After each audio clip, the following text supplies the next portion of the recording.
I watched the evolution of both these guys. This didn't happen overnight. In 2022, before he owned Twitter, Elon tweeted this chart depicting how he felt about the liberal side having shifted so much that it left a basically liberal centrist like him now labeled a conservative. I related. I related to the kind of mean girl you get from the cool kids in Wokeville when you're perceived that way. They tried real hard to cancel Rogan a few years ago. And when Elon hosted Saturday Night Live in 2021, well before he was a Trumper, some of the cast members gave him the cold shoulder for the sin of being rich. I watched the evolution of both these guys. This didn't happen overnight. In 2022, before he owned Twitter, Elon tweeted this chart depicting how he felt about the liberal side having shifted so much that it left a basically liberal centrist like him, now labeled a conservative. I related. I related to the kind of mean girl you get from the cool kids in Wokeville when you're perceived that way. They tried real hard to cancel Rogan a few years ago. And when Elon hosted Saturday Night Live in 2021, well before he was a Trumper, some of the cast members gave him the cold shoulder for the sin of being rich. Bill Maher just dropped a political grenade. And this time, he's not aiming for laughs. He's aiming for the jugular. On a no-holds-barred episode of Real Time, Maher torched the far left with a monologue so fiery it could have doubled as a flamethrower. He slammed the progressive wing for losing its grip on reality and even hinted that this might be his swan song. Gasworthy for the professionally outraged, sure, but if you've been watching Maher's slow burn over the years, you saw this explosion coming. He's been circling this reckoning like a shark sensing blood. Before we dive into the wreckage, hit that subscribe button so you don't miss the next truth nuke we launch. Let's get into it. You want to win my vote?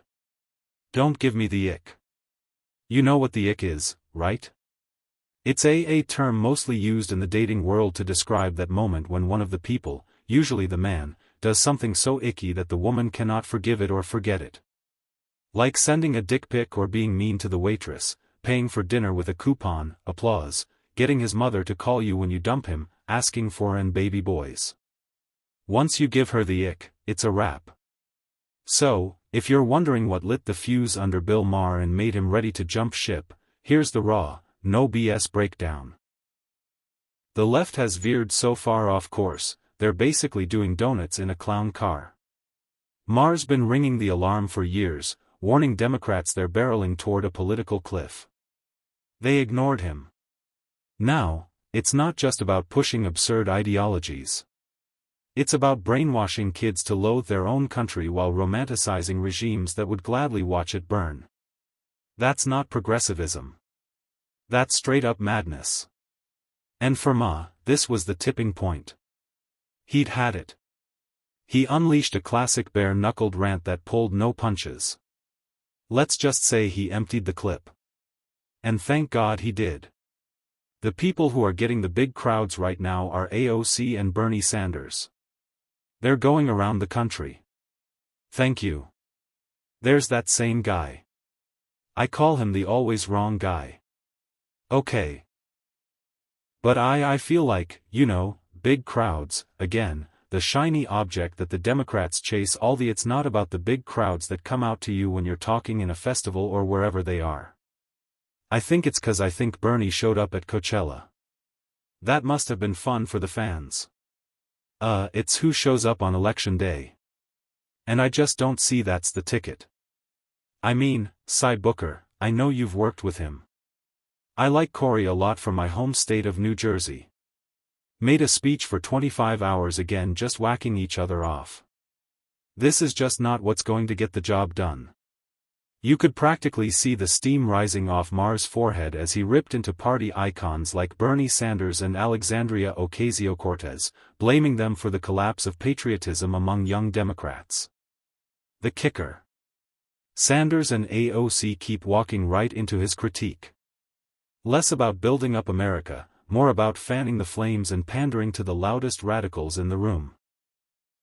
Maher's voice cracked with rage as he tore into Democratic leadership, accusing them of tossing aside core American values in exchange for TikTok dopamine hits and applause from the activist echo chamber.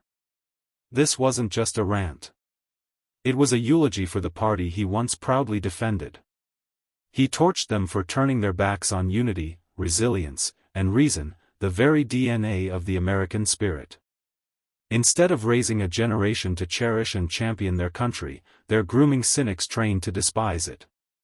And for Ma, this betrayal was the breaking point. He's not just mad, he's done. Democrats have become like a royal family that because of so much has unfortunately had children who erred, and the same thing can happen to ideas if they are also conceived in an atmosphere of intellectual. Maybe take the close pins off your noses and actually converse with the other half of the country. Stop screaming at people to get with the program and instead make a program worth getting with.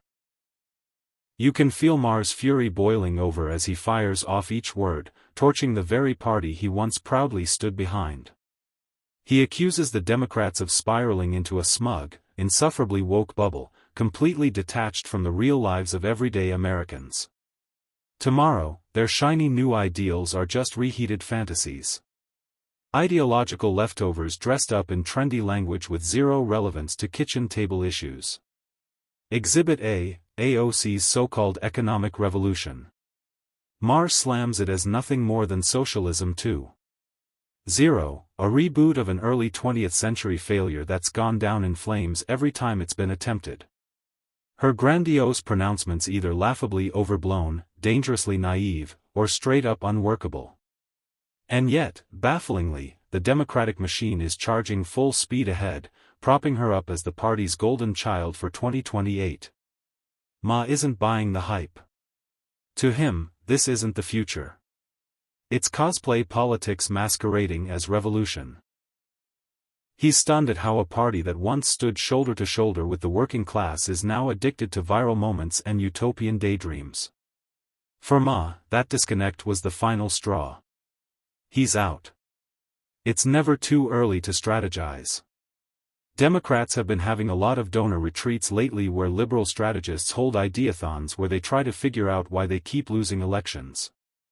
Apart from using words like idea thought, and now one idea that's getting a lot of attention is the Dems need to find their Joe Rogan, a liberal Joe Rogan, because that's why Kamala lost. Republicans have a podcast. Yep, that was one of their grand strategies, and honestly it's not the worst idea on paper. Before the 2024 election, Democrats had pretty much nuked any goodwill they had with neutral media outlets and independent podcasts. Their obsession with ideological purity and rigid party lines turned off anyone who didn't march in lockstep. And when those once neutral voices dared to criticize them, forget civil discourse, the response was cancel culture, public shaming, and digital witch hunts. Predictably, the backlash came hard. Many of the alienated didn't exactly run to Trump. They were shoved out of frustration, not fanaticism. People like Joe Rogan, a longtime centrist with massive reach, ended up telling his audience to vote Republican. That kind of shift doesn't just happen, it's provoked. It was the fallout of a party that chose to muzzle dissent instead of engaging it. Now the Democrats are scrambling, hats in hand, trying to win back the very people they shunned. Problem is, you can't cancel someone on Monday and expect their vote on Tuesday. I don't think his mind is completely inflexible. His neck. Yes. But not his mind. And he's expressed unease with some things Trump is doing, as has a certain disgruntled former employee named Elon Musk, who, like Joe, is another guy who 5 years ago was thought of as a liberal but got driven into the other camp by bad attitudes and bad ideas. A reversal I completely understand, although I would never emulate. I also see the woke mind virus. I just don't jump from frying pans into fires. Well, like it or not, more and more people are drifting toward the MAGA movement. And whether he's ready to say it out loud or not, Bill Maher seems to be inching that way, too. Sure, he recently insisted in a clip that he's not making the leap, but come on, that's exactly what Elon Musk said at first. Same story with Marco Rubio, J.D. Vance, even Joe Rogan. They all denied any shift right up until the Democratic Party's hard left tail spin made the choice for them. Ma may not be rocking the red cap just yet, but listen closely. The grievances, the disillusionment, the worldview, it's all starting to rhyme. He's done with the performative virtue signaling. Sick of the censorship games and baffled by how quickly his old party abandoned basic boots on the ground common sense. At a certain point, when your values stop matching your party's direction, the break becomes inevitable. Ma can say he's staying put, but every monologue sounds more and more like he's already halfway out the door. The Democrats have morphed into a walking contradiction. Loud, proud, and utterly tone-deaf. They rail against the rich while rubbing elbows with billionaire donors and rolling out the red carpet for oligarchs in their inner circle. They shout about racial equality, yet somehow manage to sideline voices like Rashida Tlaib at their final rally before a brutal election defeat. They claim to fight for the working class, then throw their weight behind a candidate who's never punched a time card or even faked empathy for paycheck-to-paycheck life. And let's be real, this so-called party of intellect handed the mic to a guy who can barely string together a sentence without a teleprompter and divine intervention. It's hypocrisy on stilts wrapped in delusion with a side of smug. So honestly, why wouldn't someone like Bill Maher start looking for the exits? When a party drifts from reality, mocks its own base, and trades real substance for performative symbolism, even the loyalists start rethinking things. And Ma, he's already got one foot out the door and the others tapping impatiently. You think people don't remember when you do this to them that it's